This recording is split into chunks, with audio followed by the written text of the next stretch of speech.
जी हाँ प्यारे साथियों, नमस्कार, गुड इवनिंग सभी को। तो सबसे पहले मैं अपने विद्वान साथियों को, विषय बहनों को, प्रिय मित्रों को, सभी विद्यार्थी गणों को जितेंद्र क्लासेस की इस ऑनलाइन कक्षा की तरफ से आप सभी लोगों को मैं बहुत बहुत तहे दिल से हार्दिक अभिनंदन एवं वंदन करता हूँ।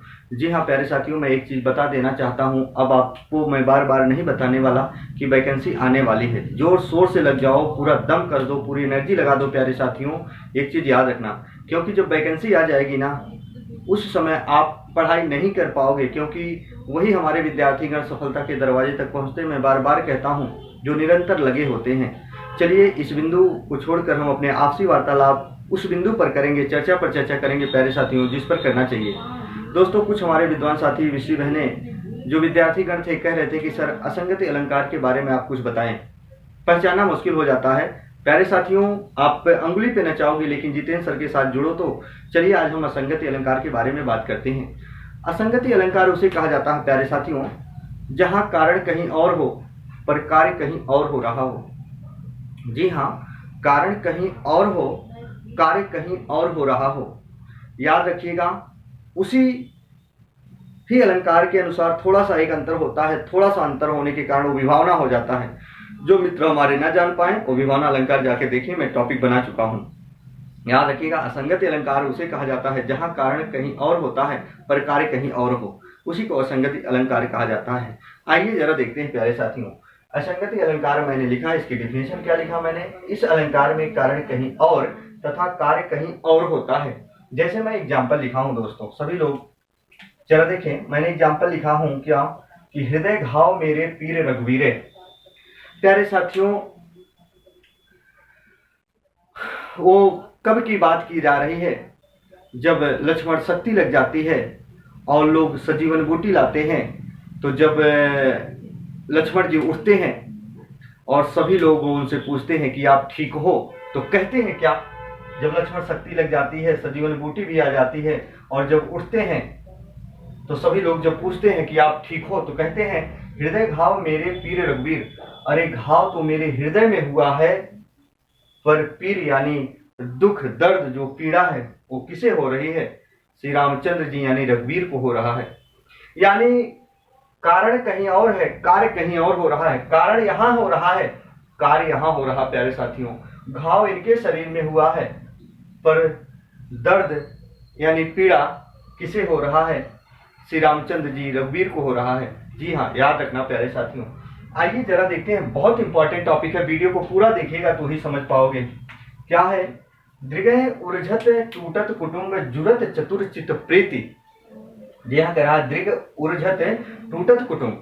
प्यारे साथियों, यहाँ बात की जा रही, दृग यानी नयन, अच्छ लोचन, नयन, ये आंख का पर्यायवाची हो। नयन उर्झत, उलझती है आंखें, पर टूटता है परिवार। कुटुंब का मतलब होता है परिवार। प्यारे साथियों, बहुत अच्छा बिंदु है। कह रहा है कि उलझती है आंखें पर टूटता है परिवार। कोई लड़की होती है, जैसे कहती है मैं उसी से शादी करूंगी, घर परिवार वाले राजी नहीं होते, चले जाते हैं दोनों, घर परिवार वाले नाराज हो जाते हैं, बोलना बंद कर देते हैं। प्यारे साथियों, याद रखने ना, नाराज हो जाते हैं। लेकिन फिर क्या कहा जा रहा, देखो ध्यान से समझना, तभी समझ पाओगे। दृग उर्झत, और जो चीजें उलझती हैं वही टूटती हैं। जैसे कहा जाता है, रहीमदास की दोहावली है, कहते हैं रहीमन धागा प्रेम का ना तोड़ो चटकाए, जोड़े से फिर ना जुड़े जुड़े गांठ पड़ जाए। और धागा वहां उलझता है और टूटता है, लेकिन धागा ही जुड़ता है। वहां धागा उलझकर ही टूटता है और वही जुड़ता है, लेकिन यहां ऐसा नहीं हो रहा है। दृग उर्झत, उलझती आंखें, टूट रहा है क्या, परिवार, है ना। बात ध्यान से समझना। तो कहते हैं मेरी शादी वही कर दो, नहीं करते घर परिवार वाले नाराज होते हैं, नहीं मानते, दोनों चले जाते हैं। फिर कहते हैं जुरत चतुर चित प्रीति, दो प्रेम रूपी हृदय जुड़ जाते हैं, लेकिन गांठ कहां पड़ता है। जो दुर्जन होते हैं, जो ना चाहने वाले होते हैं, याद रखना उनके दिलों में गांठ पड़ जाती है। किसके दिलों में, जो दुर्जन होते हैं, जो ना चाहने वाले होते हैं, कैसा हो, उन्हीं के दिलों में गांठ पड़ती है। प्यारे साथियों, कार्य कहीं और हो रहा है, कारण कहीं और हो रहा है, याद रखना। जरा देखो इसी एग्जाम्पल को, जरा ये पिचका चलाई और ज्योति भिजाई ने, कहते हैं लोचन नचाई मेरे अंग ही नचाई हो। गोपिकाएं कह रही हैं पिचकारी चलाकर सारी ज्योति यानी युवतियों को भिगो दिया। श्री कृष्ण कहते हैं नेह लोचन नचाई मेरे। श्री कृष्ण क्या करते हैं, वो अपनी आंखों को, लोचन आंख, नैनों को नचाकर सारी युवती के मानो अंगों को नचा दिए, यानी सारी युवतियों को वो अपने आंखों से नचा देते हैं। प्यारे साथियों, याद रखना, कभी आ जाए तो एग्जाम पे गलत नहीं करना है। यहाँ वही होता है कि कारण कहीं और, कार्य कहीं और हो रहा है। जरा देखो यहाँ उदाहरण, उर में बिजली सी चमकी, नैनों में जल भर आता। उर हृदय, बिजली कहाँ चमक रही है, उर का मतलब होता है हृदय, हृदय में बिजली चमक रही है, लेकिन प्यारे साथियों आंखों में जल भर आ रहा है। कारण कुछ और हो रहा है, लेकिन कार्य कहाँ हो रहा है, जरा देखो, आंखों में जल भर आ रहा है। फिर देखो घाव पिया तन पीड़ित गौरा। प्यारे साथियों, घाव पिया तन पीड़ित गौरा, गौरा का मतलब यहाँ गौरी जी से प्रया लिया गया, पार्वती जी से।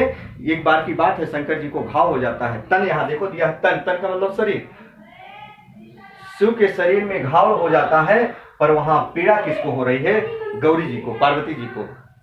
याद रखना, कारण कहीं और, कार्य कहीं और होता है, उसी को असंगति अलंकार कहा जाता है। प्यारे साथियों, इसका स्क्रीनशॉट लीजिए आप लोग। जी हाँ, तो प्यारे साथियों, यदि मेरी कक्षा अच्छी लगी हो तो सभी लोग लाइक और सब्सक्राइब करना ना भूलें। और जो भी आप बिंदु पढ़ना चाहते हैं दोस्तों, सभी विद्यार्थीगण या विषय बहनें कमेंट बॉक्स में अपने अपने मतों को प्रस्तुत कर सकते हैं। तब तक के लिए जय हिंद, जय भारत।